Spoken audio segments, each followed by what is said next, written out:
My twin sister called me at 2 in the morning, whispering from a locked closet that she'd found pills and was ready to take them. I didn't call 911. I didn't call a therapist. I didn't even call her back to talk her down. Instead, I got in my car, drove 800 miles through the night, walked into her house wearing her face, and let her husband think he still owned her. My name is Robin Regan. I'm 68 years old, and I spent 40 years clawing my way up the corporate ladder until I retired as Vice President of Operations for one of the largest tech firms in America. I've negotiated billion-dollar contracts in Sao Paulo, fired corrupt executives in Dubai, and restructured failing divisions in Singapore. I don't scare easy. I don't break under pressure. And I sure as hell don't let anyone hurt my family. But I failed my sister. For 30 years, I failed her. Let me take you back to that phone call because that's where everything changed. It was a Tuesday night in Chicago. The kind of cold that cuts through your coat and reminds you that Lake Michigan doesn't care how much money you have. I was in my penthouse apartment, the one with floor-to-ceiling windows overlooking the water, sipping a glass of Bordeaux that cost more than most people's car payments. I was reading through some investment portfolios, thinking about maybe buying a little place in Sedona for the winters. Comfortable, satisfied, completely oblivious. Then my phone lit up. Video call. Rosie's name on the screen. Now my sister and I are identical twins. I mean identical. Same face, same voice, same gray hair, same brown eyes that our mama used to say could see right through a lie. But we stopped looking alike about 20 years ago, when our lives went in completely different directions. I got sharp. She got diminished. I answered the call expecting to see her kitchen in Atlanta, maybe hear about her grandkids or ask me for advice about some car repair. Rosie married a mechanic named Glenn Carter 40 years ago, and she'd been living that small-town life ever since. What I saw instead made my blood run cold. Darkness. Then a sliver of light as the phone moved. An eye, swollen shut, the color of an overripe plum. Lips cracked and bleeding. And then her voice, so quiet I had to turn up the volume all the way. "Robin, I can't do this anymore." I sat up straight, the wine glass forgotten. "Rosie, where are you? What happened to your face?" "I'm in the closet in the bedroom," she whispered. Glenn locked the door. "They don't know I have my phone. Robin, they're making me sign papers tomorrow." The house. "They're selling the house, and Glenn says if I don't sign, he's putting me in a state facility." Through the phone, I could hear voices. Laughter. A television blaring some sports game. "They're out there right now," Rosie continued, her voice breaking. "Glenn and Travis and Maya. They're eating steaks. T-bone steaks, Robin. And I haven't eaten since yesterday morning. There's a lock on the refrigerator now. Glenn put it on last week." A lock on the refrigerator. I felt something dark and cold settle in my chest. "Who's Travis?" I asked, keeping my voice steady even though I wanted to scream. "Maya's husband. They moved in 5 years ago. Said it was temporary. But Robin..." She started crying, soft little sobs that she was trying to muffle. "Robin, I found the pills.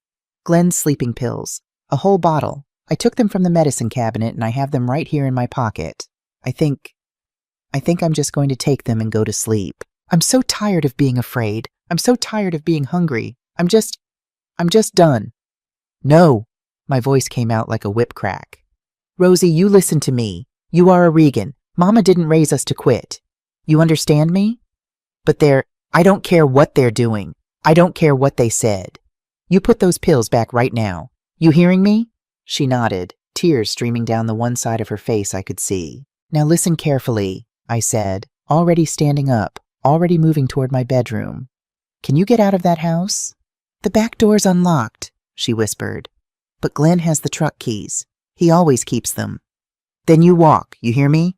You get out that back door right now, and you walk. Go to the truck stop on Highway 85, the big one where Daddy used to take us for peach cobbler when we were girls. You remember? The Dixie stop? That's the one. I'll be there in 11 hours. You wait for me. Don't talk to anyone. Don't answer your phone if Glenn calls. Just wait." "Robin, you can't..." I hung up before she could finish. There wasn't time for arguments. I didn't pack a suitcase. I went straight to my closet and pulled out things I haven't worn in years. Worn jeans, a faded flannel shirt, old sneakers with duct tape holding the sole together. I found them in the back, saved from my early days when I was working 2 jobs and sending money home to Mama. I never throw anything away. You never know when you'll need to disappear. Then I went to my wall safe, spun the combination and pulled out $50,000 in cash, my passport, and something I haven't touched in 5 years, my Glock 19. I checked the magazine, chambered around, and slipped it into a shoulder holster under a jacket. I wasn't going to Atlanta for a family visit. I was going to war. I drove through the night, 800 miles of interstate, stopping only for gas and coffee. I had plenty of time to think. Too much time, maybe. Rosie and I used to be inseparable. When we were growing up in Birmingham in the 60s and 70s, being twins meant you always had backup. When the neighborhood boys tried to mess with us, we'd switch places and confuse them. When Mama needed help at her hair salon, we'd both pitch in, finishing each other's sentences, moving like one person in 2 bodies. But then we turned 18 and I wanted out. I wanted to see the world, make something of myself, prove that a black girl from Alabama could run with the big dogs in corporate America. I got a scholarship to Northwestern, moved to Chicago, and never looked back. Rosie stayed home. She said someone needed to take care of Mama, and besides, she'd met Glenn. He was handsome back then, working at a garage, had that smooth-talking charm that made her giggle like a schoolgirl. They got married young, had Maya when they were 23. I visited when I could. Christmas, Mama's birthday, the occasional summer weekend, but I was busy building empires while Rosie was building a life. I thought she was happy. She always smiled when I showed up, cooked big meals, asked about my travels. Glenn was polite enough, if a little cold. Maya was sweet when she was little. When did it change? That's what haunted me during that long drive. When did my sister go from the girl who used to laugh so hard she'd snort to the woman whispering from a closet about suicide? I tried calling her 3 times during the drive. She didn't answer. I told myself she was just being careful, but my hands gripped the steering wheel a little tighter each time it went to voicemail. It was 3:30 in the morning when I pulled into the Dixie stop. The neon sign flickered, casting sickly yellow light over the cracked pavement. There were maybe 4 cars in the lot, truckers mostly, sleeping in their cabs. And then I saw her. Sitting on the curb near the diesel pumps, hugging her knees to her chest, was my sister. But she looked like a homeless woman.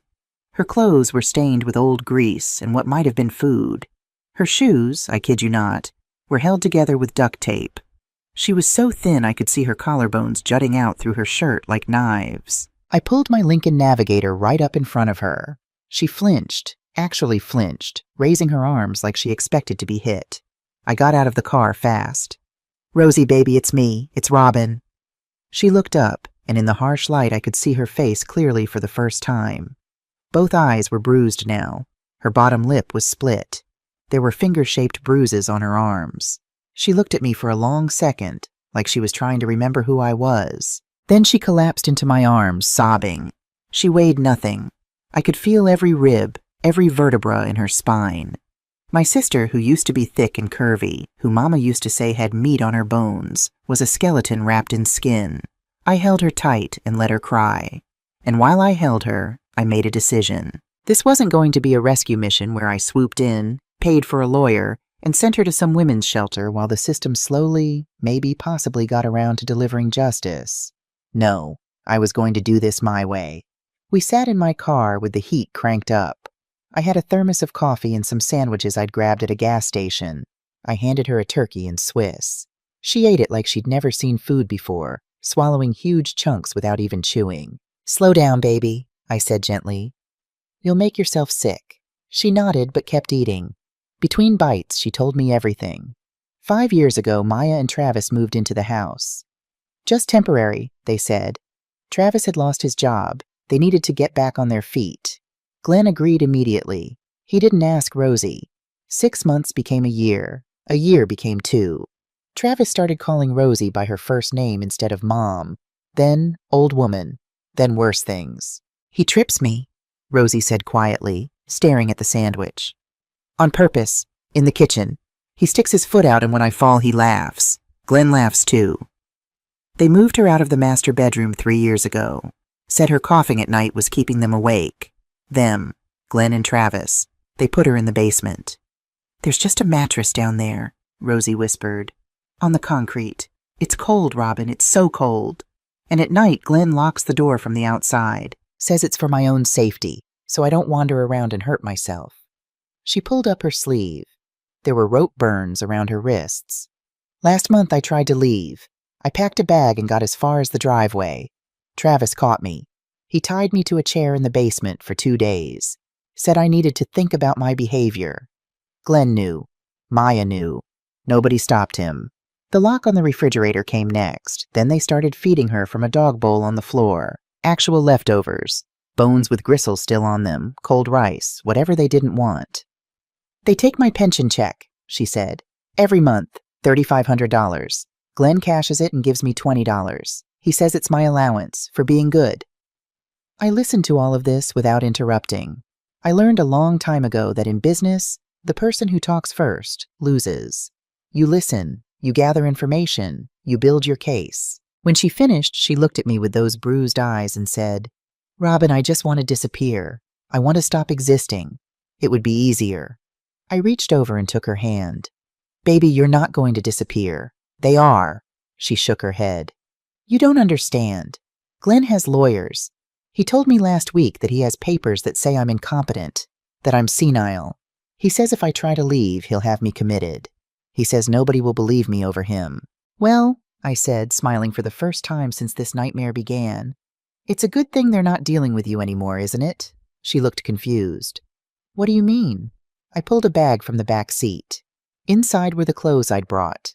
Clean jeans, a nice blouse, a jacket. "Put these on." While she changed in the back of the Navigator, I pulled out a makeup kit. I looked in the rearview mirror. My face was Rosie's face, but sharper. I wore my hair in a short natural cut, neat and professional. Rosie's hair was longer, neglected, wild. "Rosie," I said, "how long since you been to a salon?" "Glenn says I don't need one. Waste of money." Of course he did. I pulled out scissors and started cutting my own hair, making it longer, more uneven. I messed it up, made it look neglected. Then I took off my gold watch, my pearl earrings, everything that screamed money. When Rosie climbed back into the front seat, clean and dressed in clothes that actually fit, she looked almost human again. I handed her the keys to my Navigator. "There's a black American Express card in the center console. No limit. I've booked you a suite at the Ritz-Carlton in Buckhead, Atlanta. Room 402. It's under my name." Her eyes went wide. "Robin, I can't." "Yes, you can. You're going to drive to that hotel. You're going to check in. You're going to order room service. I want you to eat a steak, Rosie. A real steak. You're going to take a long bath in that big tub, and you're going to sleep in a bed with sheets that cost more than Glenn's soul." "But what about you?" I looked at my reflection one more time. I'd aged myself down, if that makes sense. Made myself look tired, worn, defeated. I picked up Rosie's old clothes, the stained shirt, the taped-up shoes, and started putting them on. "I'm going back to your house," I said. "No, Robin, they'll think I'm you." I looked at her, and even I was startled by how much we looked alike now. Take away the confidence, the good posture, the expensive clothes, and we were the same person. "They're not going to know the difference, but I'm going to know everything. I'm going to see what they do, hear what they say, and I'm going to find out exactly what they're planning. They'll hurt you." I reached under the seat and showed her the Glock. "Baby, I spent 40 years in rooms with men who thought they could intimidate me because I was black, because I was a woman, because I was from Alabama. I've stared down CEOs who thought they could cheat me. I've fired men who thought they were untouchable." I put the gun back. "Glenn and Travis and Maya? They're amateurs, they're bullies, and bullies break real easy once you hit back." Rosie started crying again, but this time it was different. It wasn't hopeless sobbing, it was relief. "How long?" she asked. "Give me a week, maybe less. I'll text you when it's time to come home. But Rosie, when you do come back, you're not coming back as the woman they broke. You understand me?" She nodded. "Now go. Drive safe. Don't speed. And Rosie," I touched her face gently, "order the lobster too, and champagne, and whatever the hell else you want. You've been starving for 5 years. It's time to eat." She drove away in my Navigator, and I watched until the taillights disappeared. Then I got into her beat-up truck, and I mean beat up. The engine coughed like it had tuberculosis. The passenger door was held shut with a bungee cord. The whole cab smelled like mold and motor oil. I gripped the steering wheel and felt the duct tape rough under my palms. This was how my sister had been living. This was the vehicle she drove while Glenn and Travis and Maya ate steak and slept in comfortable beds and spent her pension money on God knows what. I started the engine and pointed it toward Atlanta. It was time for the Regan twins to teach these people a lesson our mama tried to teach us 50 years ago. Don't mistake quiet for weak. Don't mistake kind for stupid. And never ever make an enemy of a woman who's got nothing left to lose. The house was exactly what I expected. A modest brick ranch in one of those suburban neighborhoods where everyone pretends they're doing fine while they're drowning in debt and dysfunction. There was a new car in the driveway, a BMW that definitely didn't belong to Glenn the mechanic. The lawn was overgrown in patches but weirdly manicured near the front door, like someone cared about appearances but only where the neighbors could see. I pulled Rosie's truck around back like she'd told me to. The back door was unlocked, just like she'd said. I took a deep breath, let my shoulders slump, made my face slack, and walked in. The kitchen hit me first. It was a mess.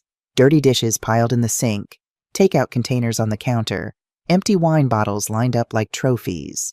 It smelled like old grease and expensive perfume, a combination that made my stomach turn. I stood there in the darkness, letting my eyes adjust, listening. Upstairs I could hear a TV, sports commentary, a man's voice laughing. I took one step toward the stairs. Well, look who finally decided to come back. The hallway light flicked on. Glenn stood there in boxer shorts and a stained undershirt. He was bigger than I expected. Not fat, but thick, with the kind of bulk that came from years of manual labor.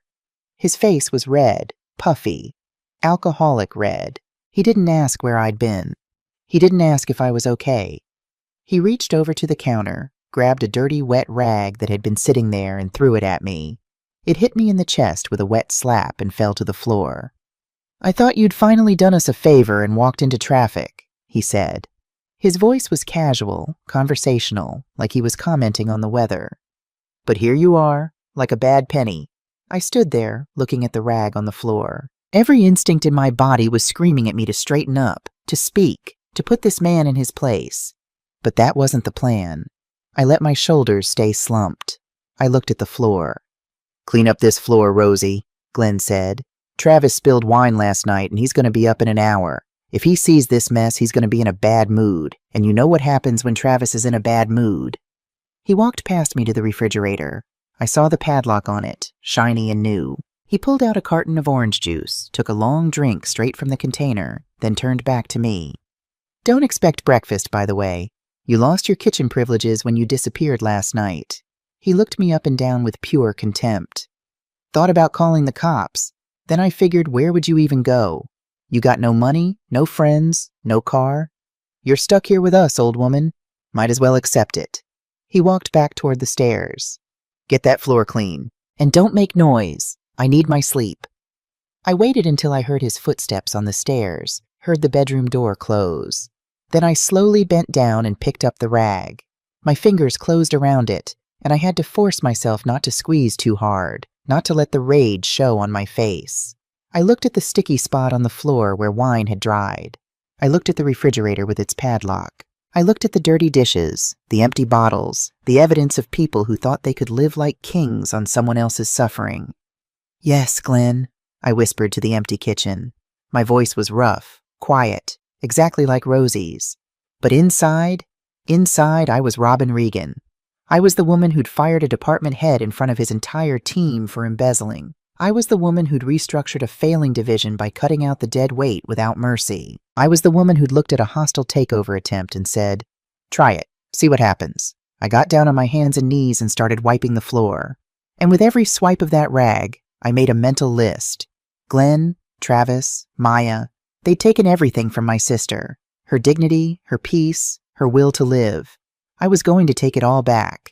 Every single piece. And when I was done, they were going to wish they'd never heard the name Reagan. I finished that floor at 5 in the morning. Every sticky spot, every dried ring where a glass had sat. I cleaned it on my hands and knees while the house slept above me, while the people who'd broken my sister dreamed whatever dreams bullies have. When I was done, I didn't go upstairs. I knew where I was supposed to sleep. The basement door was in the hallway, painted the same beige as the walls like they wanted to pretend it wasn't there. I opened it and looked down into darkness, pulled the string for the light bulb. A single bare bulb flickered to life, showing concrete steps leading down. It was worse than Rosie described. The basement wasn't finished.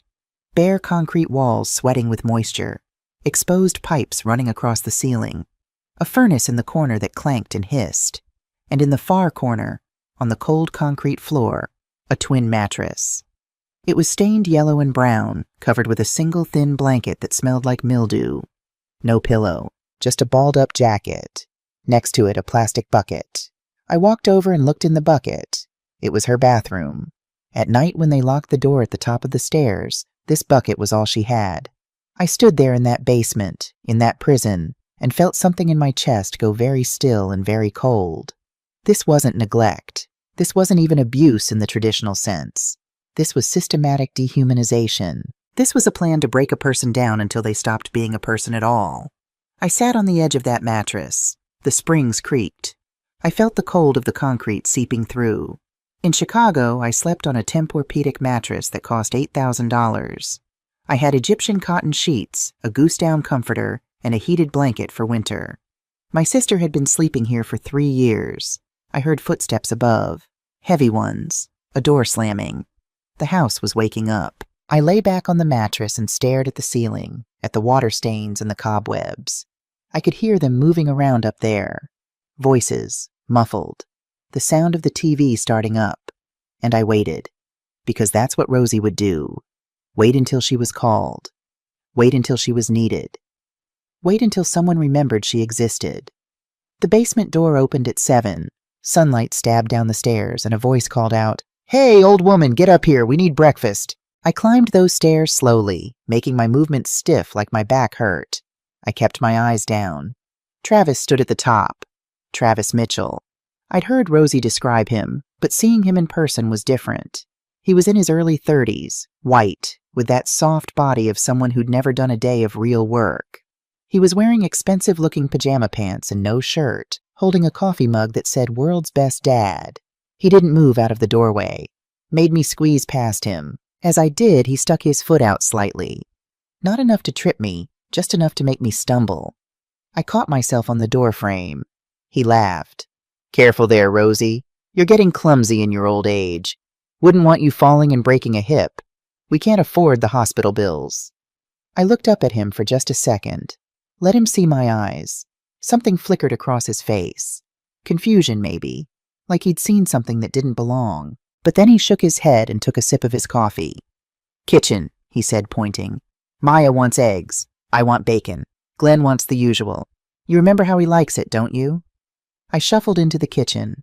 Maya was there now, sitting at the table, scrolling through her phone. She was pretty, I'll give her that.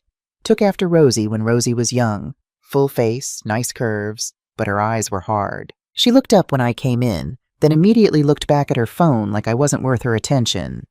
"Coffee first," she said without looking at me. "And don't burn the eggs this time. Last week you ruined my breakfast." I moved to the coffee pot, started a new pot brewing. While it percolated, I opened the cupboards looking for food. The first 3 were almost empty. The 4th had some cans of beans, some ramen packets. The 5th had cereal boxes, expensive stuff, organic granola, the kind that cost $12 a box. "Not those," Maya snapped. "That's mine. Check the bottom shelf." The bottom shelf had a sleeve of off-brand crackers and a can of Vienna sausages. I heard Glenn's footsteps on the stairs. He walked into the kitchen, saw me, and grunted. "About time. I'm starving." He sat down at the table next to Maya. "Bacon and eggs, toast, and I want that good jam, the strawberry stuff from the farmer's market." I looked in the refrigerator. Had to wait for Glenn to unlock it. Inside was full. Fresh vegetables, good meats, a dozen eggs, real butter, the expensive kind. I pulled out eggs and bacon. 6 eggs for me," Glenn said. "Scrambled. Maya wants 3 over easy. Travis wants 4, sunny side up. And make sure that bacon is crispy. None of that limp garbage." "What about—" I let my voice trail off. "What about what?" Glenn asked. "What about me?" Glenn and Maya exchanged a look. Maya actually smirked. "There's leftovers," Glenn said, pointing to something near the back door. I looked. There was a bowl on the floor. A dog bowl, except they didn't have a dog. Inside the bowl was a dried-up chicken wing with bite marks on it and some congealed rice. Eat that after you're done serving us, Glenn said. And don't let me catch you stealing our food. That's a household rule. You break it, there are consequences. I stood there holding the egg carton. Every fiber of my being wanted to crack those eggs over his head, wanted to tell him exactly who he was talking to, wanted to show him what consequences really looked like. Instead, I nodded. Yes, Glenn, I cooked their breakfast. I made it perfect. Eggs exactly how they wanted. Bacon crispy, toast golden. I poured their coffee, put cream and sugar on the table, even found some fresh fruit to put in a bowl. I served Glenn first, then Maya. Then I took Travis's plate to where he'd moved into the living room, sitting on the leather recliner with his feet up on the coffee table. They ate. They talked about their day. They complained about the food, even though it was perfect. They didn't look at me. It was like I was furniture, a moving appliance that happened to look human. When they finished, Glenn pushed his plate toward me. Clean up, and do the dishes from last night, too. Travis, let's go look at that truck in the driveway. Guy on Craigslist is selling one I might want. They left. Maya disappeared upstairs with her phone. I stood in the kitchen alone, looking at the plates of half-eaten food, the scraps they'd left, the dog bowl on the floor. I picked up the dog bowl. I looked at that sad chicken wing and the cold rice. Then I walked to the table. Travis had left half a steak from last night on his plate. A good piece of meat, probably 10 ounces, cooked medium rare. I picked it up with my hand. I bit into it. It was delicious. I ate the whole thing standing right there in the kitchen. Ate it with my fingers, juice running down my chin, not caring about manners or appearances. I ate it like a person who'd been starving, because that's what Rosie had been. Starving. When I finished, I licked my fingers clean and smiled. They thought they'd broken her. They thought she was too scared, too weak, too beaten down to ever fight back. They had no idea what was coming. That first day, I spent every minute studying them, learning their patterns, their routines, their weaknesses. Glenn went to work at the garage at 8, came home at 5, drank 4 beers every evening, sitting in front of the TV, fell asleep in his chair by 9. Travis didn't go to work. He claimed he was between jobs and looking for the right opportunity. What he actually did was sit on the couch playing video games, scrolling through his phone, and making phone calls where he talked quietly and looked over his shoulder a lot. Maya left at 10 for yoga and errands, and didn't come home until 3. She brought shopping bags, expensive ones. I recognized the labels: Nordstrom, Neiman Woods, boutiques that charged more for a purse than most people made in a week. They were spending money they didn't have, or rather money that wasn't theirs. At 6 o'clock that evening, Glenn called me up from the basement. Rosie, get your ass up here. We're having a family meeting. I climbed those stairs again. They were all sitting at the kitchen table. Glenn had papers spread out in front of him. Sit, he said, pointing to a chair. Not at the table, a folding chair they'd set up about 3 feet away. Apart from them. Like I wasn't really part of the family, I sat. We've been talking, Glenn said, and we've decided it's time to make some changes. This house, it's too big for us, too expensive to maintain. The roof needs work, the plumbing's getting old, and honestly, we're just tired of dealing with it. Maya nodded along like a bobblehead. So we're gonna sell it, Glenn continued. I've already talked to a realtor. Nice lady. She says we can get maybe $300,000 for it. Maybe $350 if we're lucky. $300,000. I filed that number away. Now the house is in your name, Glenn said, looking at me like this pained him. But we all know you're not capable of making these kinds of decisions anymore. You're getting forgetful, Rosie. You're confused. So we need you to sign some papers giving Maya power of attorney. That way she can handle the sale and we don't have to bother you with all the complicated legal stuff. He slid papers across to my chair. I could see they were legal documents, but from where I sat, I couldn't read the details. You just sign right there, Travis said, pointing to a line at the bottom. And we'll take care of everything. Once the house sells, we'll find you a nice little apartment somewhere. One of those senior living places. You'll love it. They have activities and everything. A senior living place. A nursing home. They were going to lock Rosie away and take her house. I made my voice weak, confused. I don't understand. This is my home. Glenn, we've lived here for 32 years. And it's been a great run, Glenn said, but his voice had an edge now. But things change. We're doing what's best for the family. Now sign the paper. What if I don't want to? The temperature in the room dropped about 20 degrees. Glenn leaned forward. Rosie, I've been patient with you. I've put up with your confusion, your forgetfulness, your episodes. But I'm not asking anymore. I'm telling you. Sign the paper. And if I don't? Travis stood up. He walked over to my chair, leaned down close to my face. Then we take you to a doctor. We get you evaluated. We have you declared incompetent. And then the state puts you somewhere, and trust me, those state facilities, they're not nice. They're where people go to die. He straightened up, smiling. So really, we're doing you a favor. Sign the paper, and you get to live somewhere comfortable. Don't sign, and you go to a place where they strap you to a bed and pump you full of drugs until you forget your own name. Your choice. I looked at the three of them. Glenn with his false concern, Maya with her cold eyes, Travis with his threatening smile. Can I think about it? I asked quietly. Sure, Glenn said, gathering up the papers. You can think about it. You've got until Saturday. We're having an anniversary party. 40 years, can you believe it? All our friends will be there, the church folks, everyone. And at that party, you're going to sign these papers in front of everybody. We're going to call it a gift to the family, a generous gesture from a loving mother. He stood up, towering over me.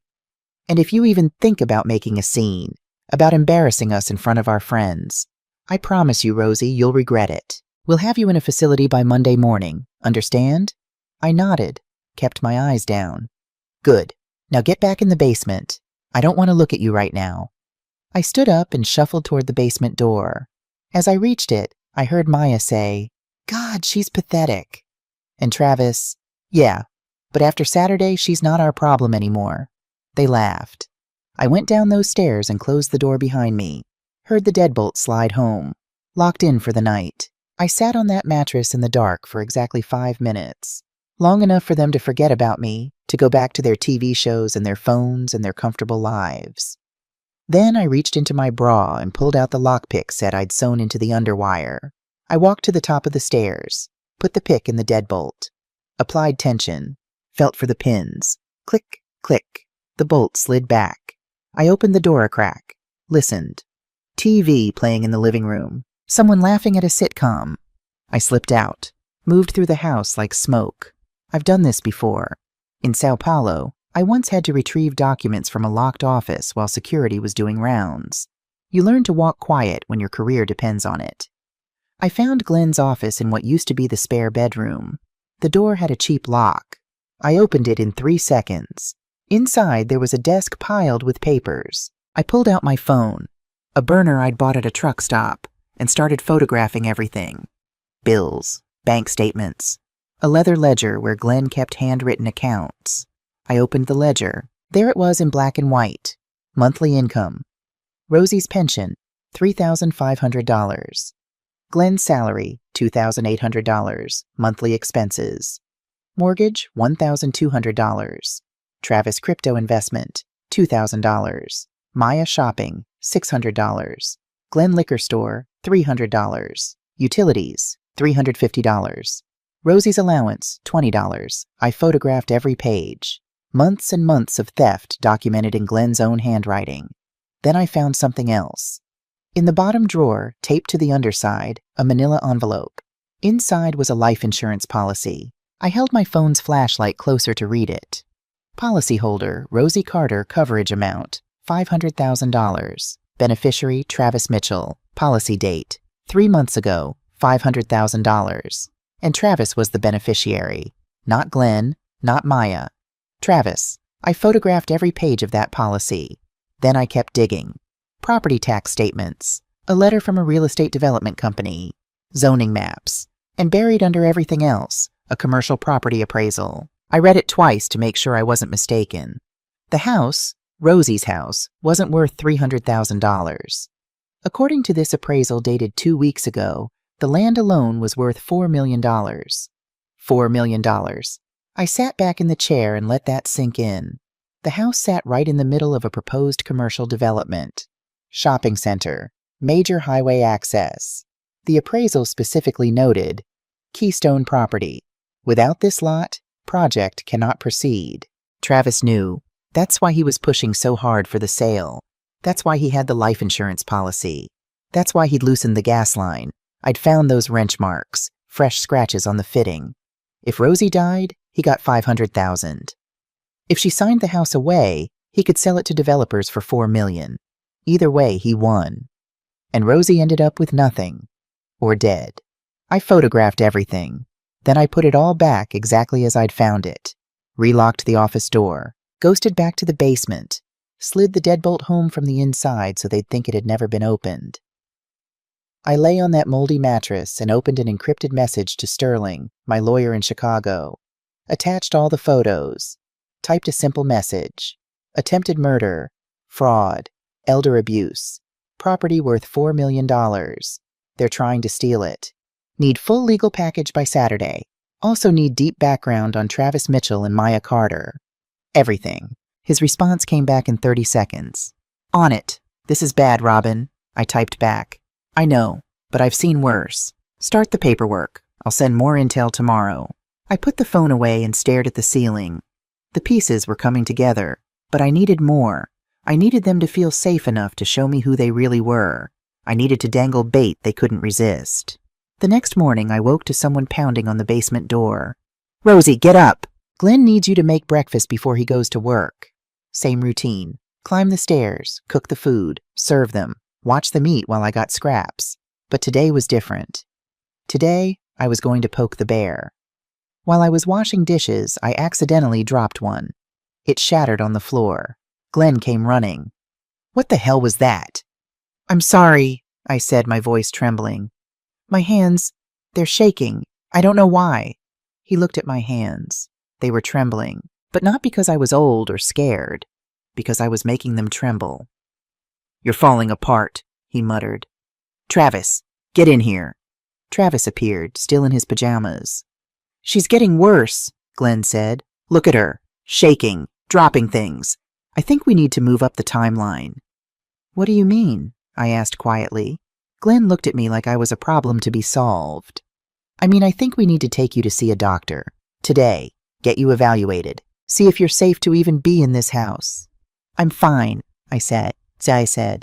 I just need to rest. You'll rest when a doctor says you can rest, Glenn snapped. Travis, call Dr. Williams. Tell him we need an emergency appointment. 2 hours later, they had me in Glenn's car, driving across town. Travis was in the front seat. I was in the back, like a prisoner. Dr. Williams is a friend, Glenn said as he drove. He specializes in geriatric issues, memory problems, dementia. He's going to evaluate you and determine if you're competent to make your own decisions. I knew what this was. I'd seen corporate versions of this same scam. They were going to have some corrupt doctor declare Rosie mentally incompetent, get a judge to sign off on guardianship, and then they'd have complete control of her money and property. We pulled up to a strip mall office between a liquor store and a payday loan place. The sign said Dr. L. Williams, M.D., Family Practice. Inside, the waiting room was empty. The receptionist looked like she'd rather be anywhere else. She barely looked up as Glenn checked us in. He'll see you right away, she said, waving toward a door. We went into an exam room. Dr. Williams was waiting.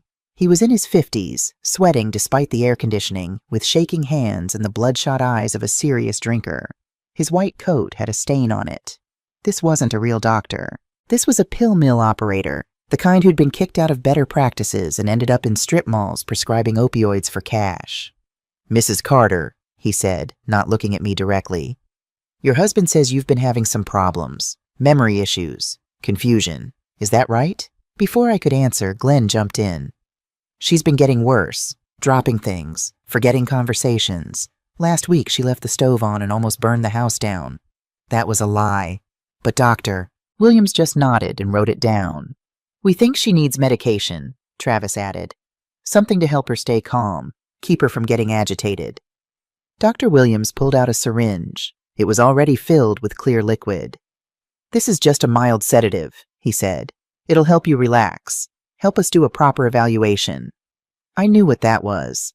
A chemical cocktail.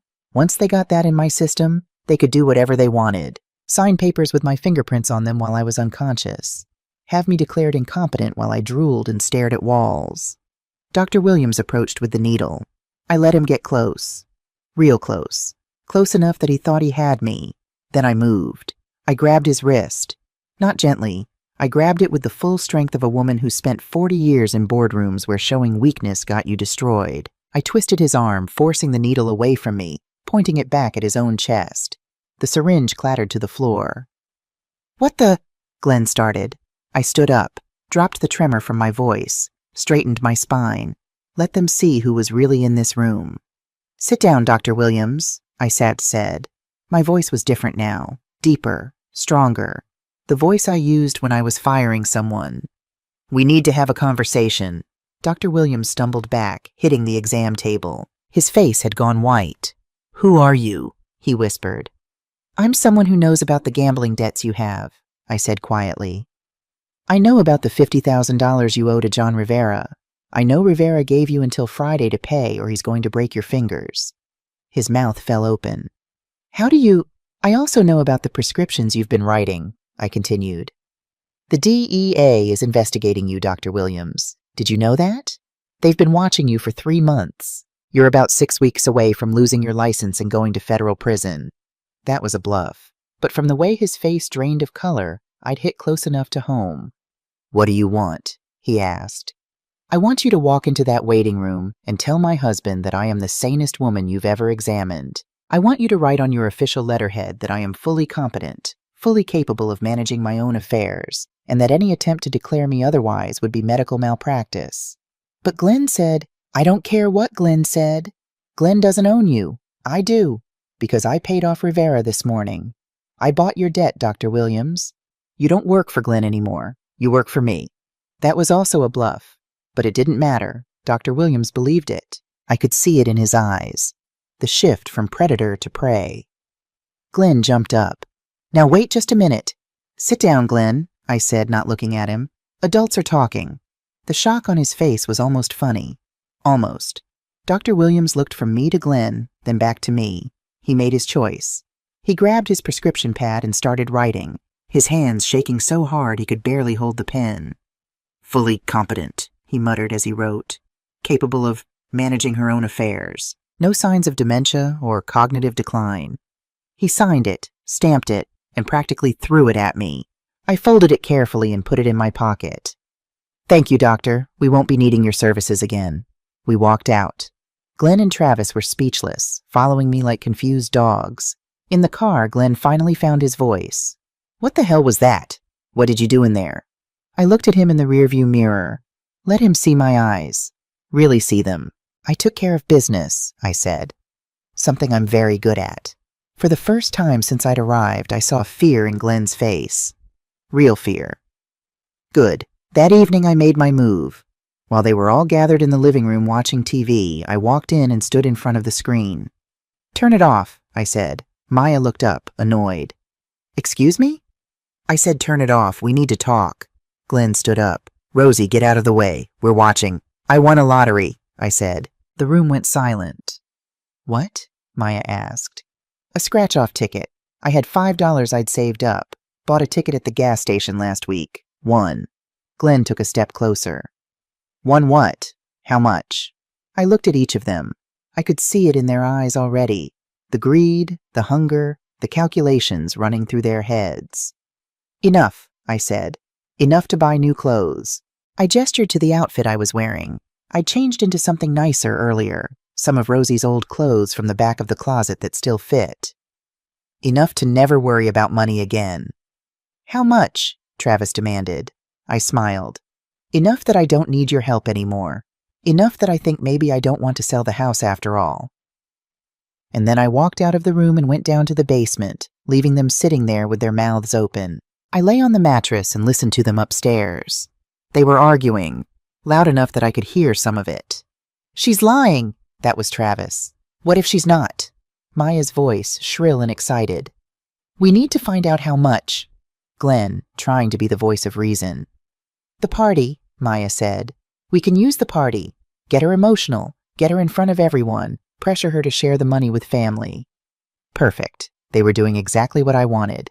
My phone buzzed. A message from Sterling. "Background check complete.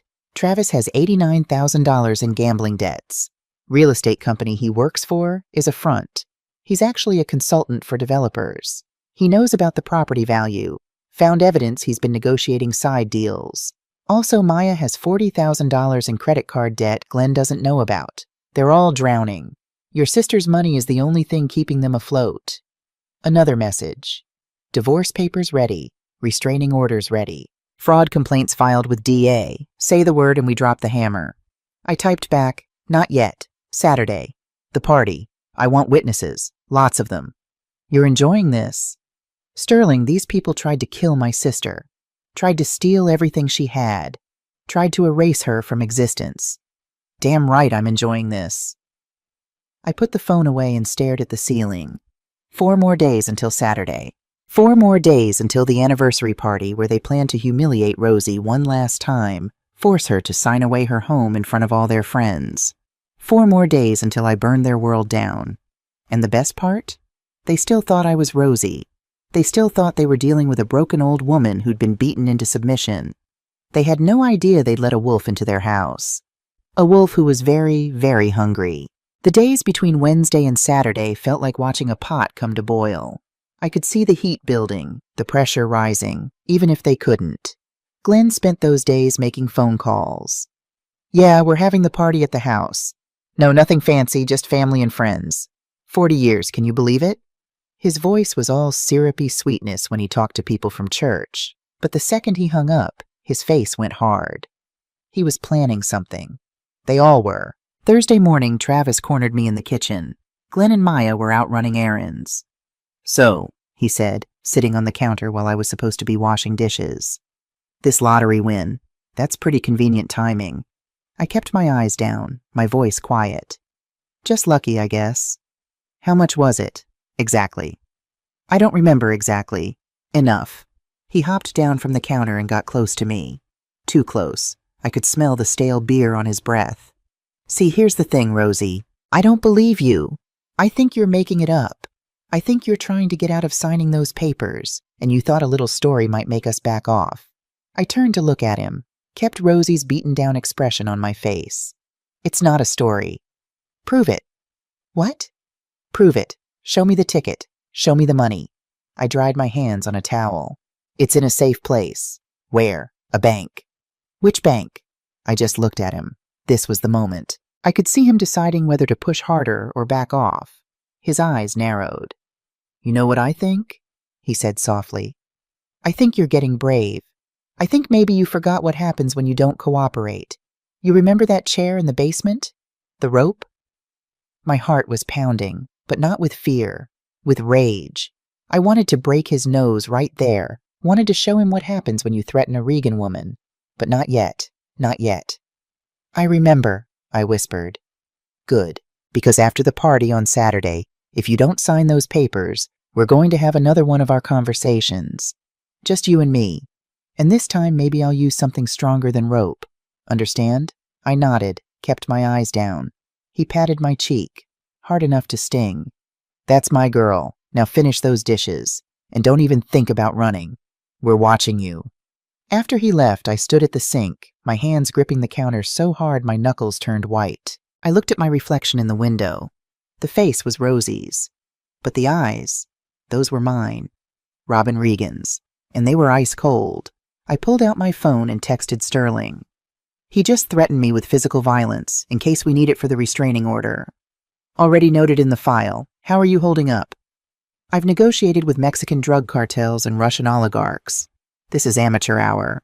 That's my girl. Rosie's plane lands Friday night. I've got her in a nice hotel under your name. She's nervous. Tell her not to be. Tell her tomorrow. She gets her life back. Friday afternoon, Maya came to me with a dress.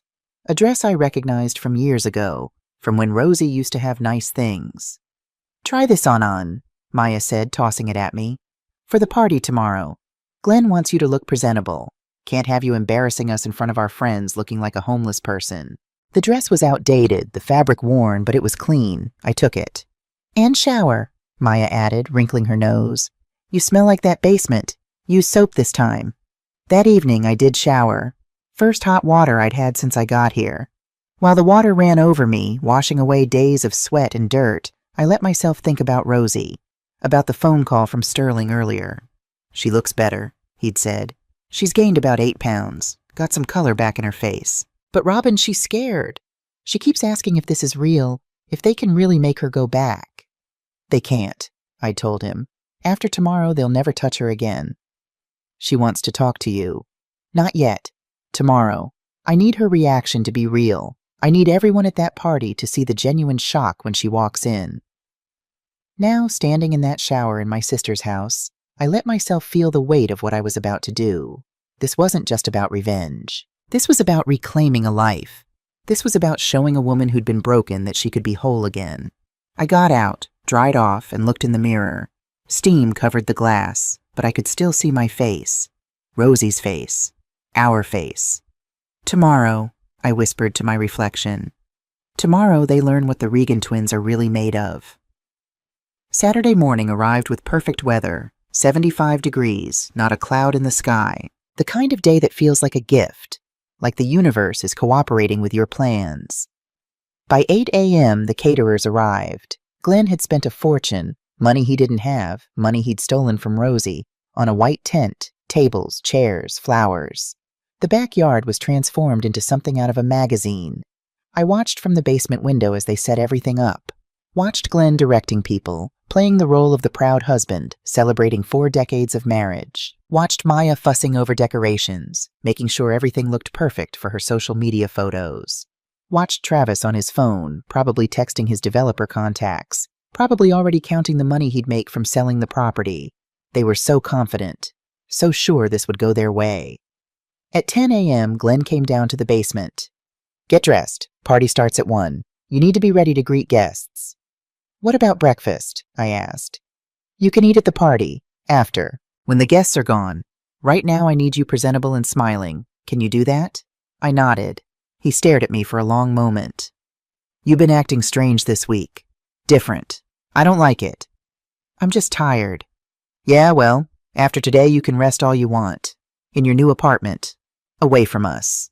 He started up the stairs, then turned back. And Rosie, don't even think about making a scene today. You sign those papers, you smile for the pictures, and you act like the loving wife and mother you're supposed to be. You do that, and this all goes smooth. You understand? I understand, Glenn. Good. The door closed. The bolt slid home. I pulled out my phone, texted Rosie directly for the first time. It's time. Get your hair done. Wear the blue suit Sterling bought you. Be at the house at 2 p.m. Park down the street around the corner. Wait for my signal. I love you, baby sister. Her response came back immediately. I'm scared.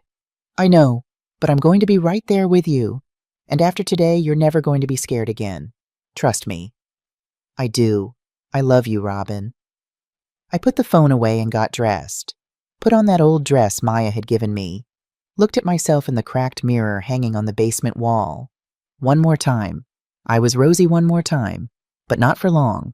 By 1 p.m., the backyard was full. I counted about 50 people, neighbors, church members, some of Glenn's friends from the garage, Maya's yoga class friends, and a group of men in suits who I recognized from their LinkedIn photos as Travis's real estate contacts. They'd even invited a deacon from the church, Deacon Morris, a big man with a bigger voice who stood near the buffet table talking about the sanctity of marriage and the importance of family. I stood in the kitchen, watching through the window. Glenn was working the crowd, shaking hands, laughing at jokes. Maya was taking selfies with the decorations. Travis was near the bar, drinking already, his eyes scanning the crowd like a predator looking for prey. Rosie, Glenn called from the back door. Get out here. People want to see you. I walked outside. The sun was bright, almost blinding after days in the basement. Guests turned to look at me. I saw their expressions. Pity, mostly. Some confusion. Mrs. Henderson from next door actually gasped when she saw my bruised face. The bruises had faded to yellow and green, but they were still visible. Oh, Rosie, she said, reaching for me. What happened to your face? She fell, Glenn said quickly, putting his arm around my shoulders. It looked like affection to everyone else. To me, it felt like a vice. She's getting clumsy in her old age. We're actually thinking about getting her into a place where she can have round-the-clock care, for her safety. Murmurs of sympathy from the crowd. I smiled, kept my mouth shut, played the role, for now. Glenn guided me to a chair, not at the main table, but a small folding chair off to the side. Sit here. Smile. Wave when people look at you. And remember, no scenes. I sat. I smiled. I watched. At 1:30, Glenn tapped a spoon against a champagne glass. The sharp ringing cut through the conversation. The crowd quieted and turned toward him. "Our friend's family thank you all for coming today," Glenn said, his voice warm and full of false emotion. 40 years. 40 years ago, I married the love of my life, and today, we're here to celebrate not just our marriage, but our family, our future, and the incredible journey we've been on together. Applause. People wiping their eyes like this was touching.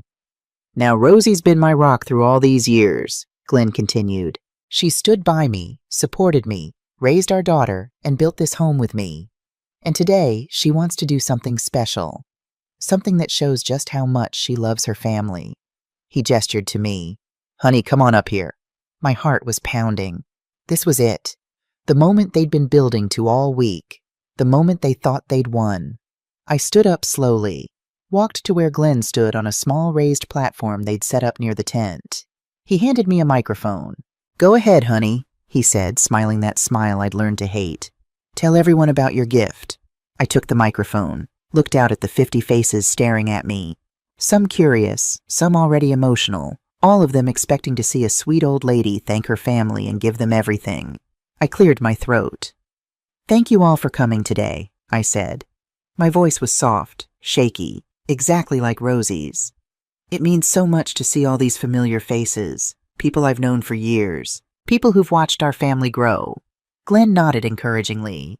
Travis was standing near the back, arms crossed, watching me like a hawk. "Before I talk about my gift," I continued, "I want to tell you all a story.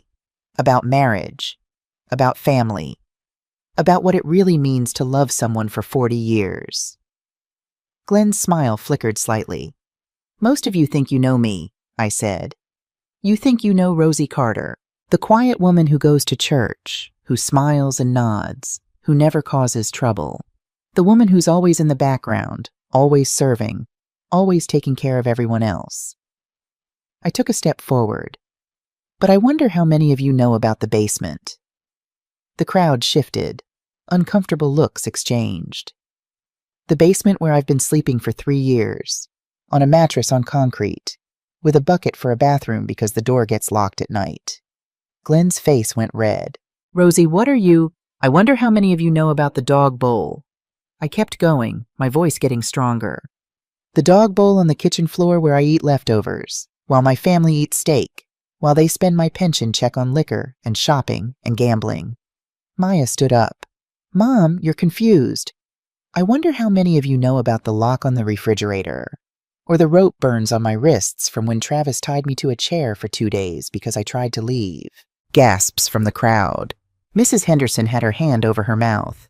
"And I especially wonder," I said, walking to the edge of the platform, "how many of you know about the gas leak?" Travis went pale. 3 nights ago, someone loosened the flex line on the furnace in the basement, where I sleep, where the door locks from the outside. If I hadn't smelled it, if I hadn't known what mercaptan was, I would have died in my sleep.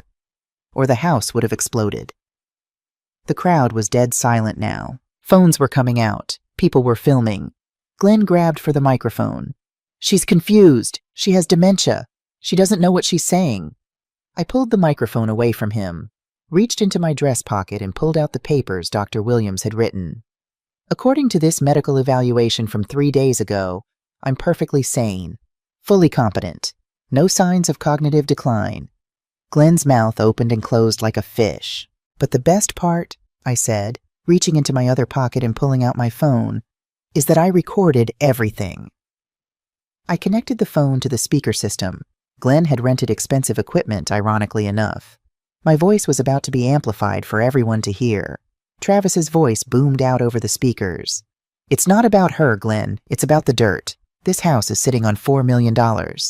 $4 million. The developers need this lot for the shopping center. Without it, the whole project fails.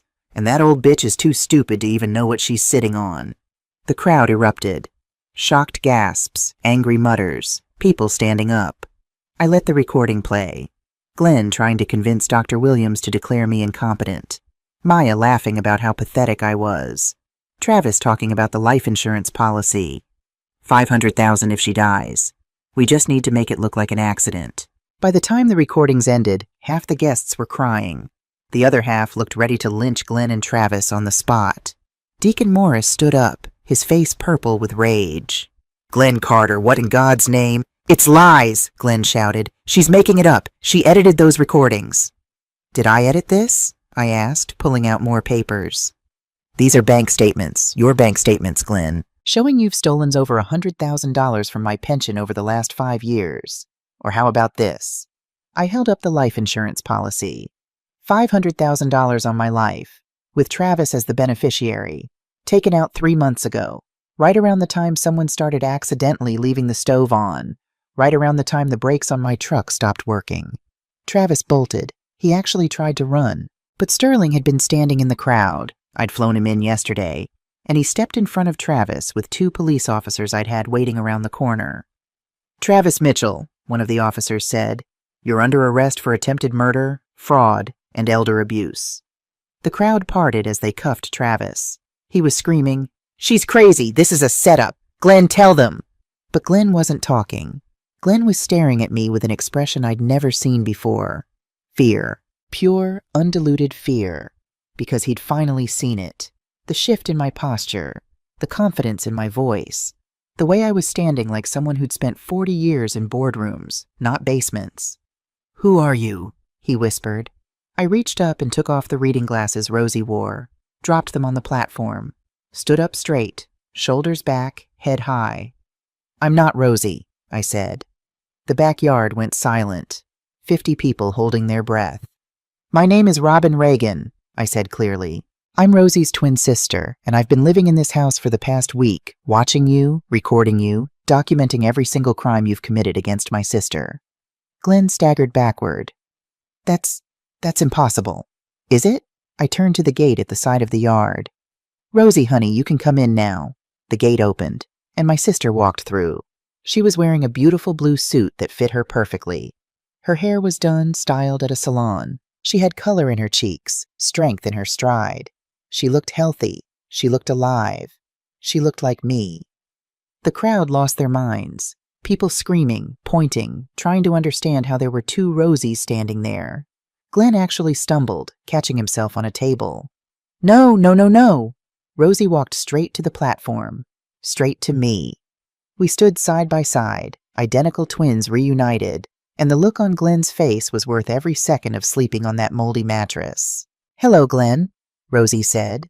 Her voice was quiet, but strong. Stronger than I'd heard it in 30 years. "I'm done being afraid of you." She pulled papers from her purse. "These are divorce papers. I'm filing on grounds of abuse, fraud, and attempted murder. You get nothing. No pension, no house, no contact with me ever again." Glenn lunged forward. "You can't. The house is in both our names." "Actually," Sterling said, stepping forward, "according to property records, the house was deeded solely to Rosie Carter in 1995 as part of an inheritance from her mother. You never had ownership, Glenn. You just convinced her you did." Maya was crying now, mascara running down her face. "Daddy? Mom? What's happening?" Rosie turned to her daughter. For a moment I saw her face soften, saw the mother in her wanting to comfort her child. Then she reached into her purse and pulled out a $20 bill, held it out to Maya. "This is what your father gave me to live on every month," Rosie said. "While you spent hundreds on yoga classes and shopping, this is all you're getting from me. Use it for cab fare to the courthouse. You'll need it." Maya's face crumpled. "But I'm your daughter." "You watched them starve me. You watched them lock me in a basement. You laughed about it." Rosie's voice broke, but she held steady. "You stopped being my daughter the day you let them treat me like an animal." More sirens, more police cars pulling up. "Glenn Carter," the second officer said, "you're under arrest for conspiracy to commit fraud, elder abuse, and financial exploitation." They cuffed Glenn. He was babbling now, trying to explain, trying to make excuses. But nobody was listening. Deacon Morris walked up to the platform, tears streaming down his face. "Rosie, I'm so sorry. We had no idea. If we'd known—" "It's not your fault, Deacon," Rosie said. "They were very good at hiding it. Very good at making me look like I was the problem." Mrs. Henderson was sobbing. "I saw the bruises. I should have said something. I should have. You couldn't have known, I said, putting my arm around my sister. These men are experts at making their victims look crazy. That's how they get away with it for so long. The police were leading Glenn and Travis to separate cars. Maya was sitting on a chair, staring at nothing, her perfect party ruined, her perfect life exposed as a lie. I turned to Rosie.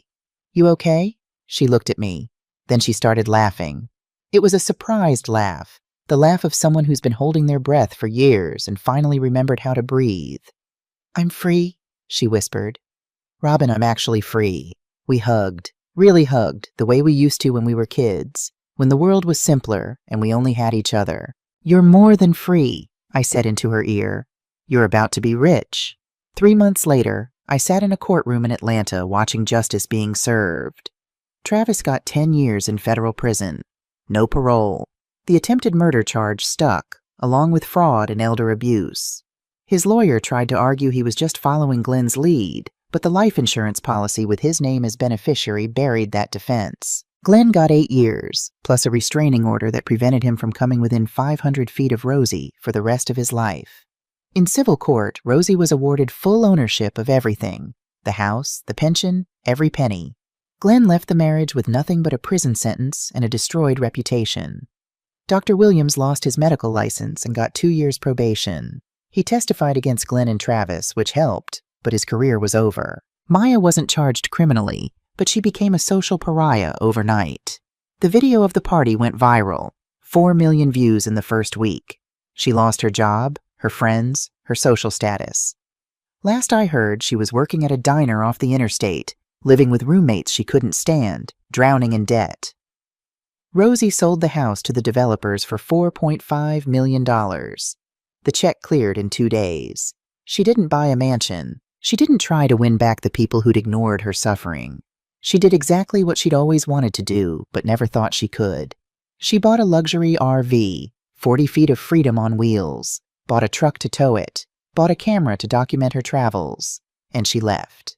I'm back in Chicago now, sitting on my deck overlooking Lake Michigan. It's a Tuesday evening, the sky that perfect steel gray I love. I have a glass of wine, the same Bordeaux I was drinking the night Rosie called from that closet. But everything's different now. My phone buzzes. A text from Rosie. It's a photo. She's standing at the edge of the Grand Canyon, the vast red expanse behind her. She's wearing a hiking hat and sunglasses, smiling.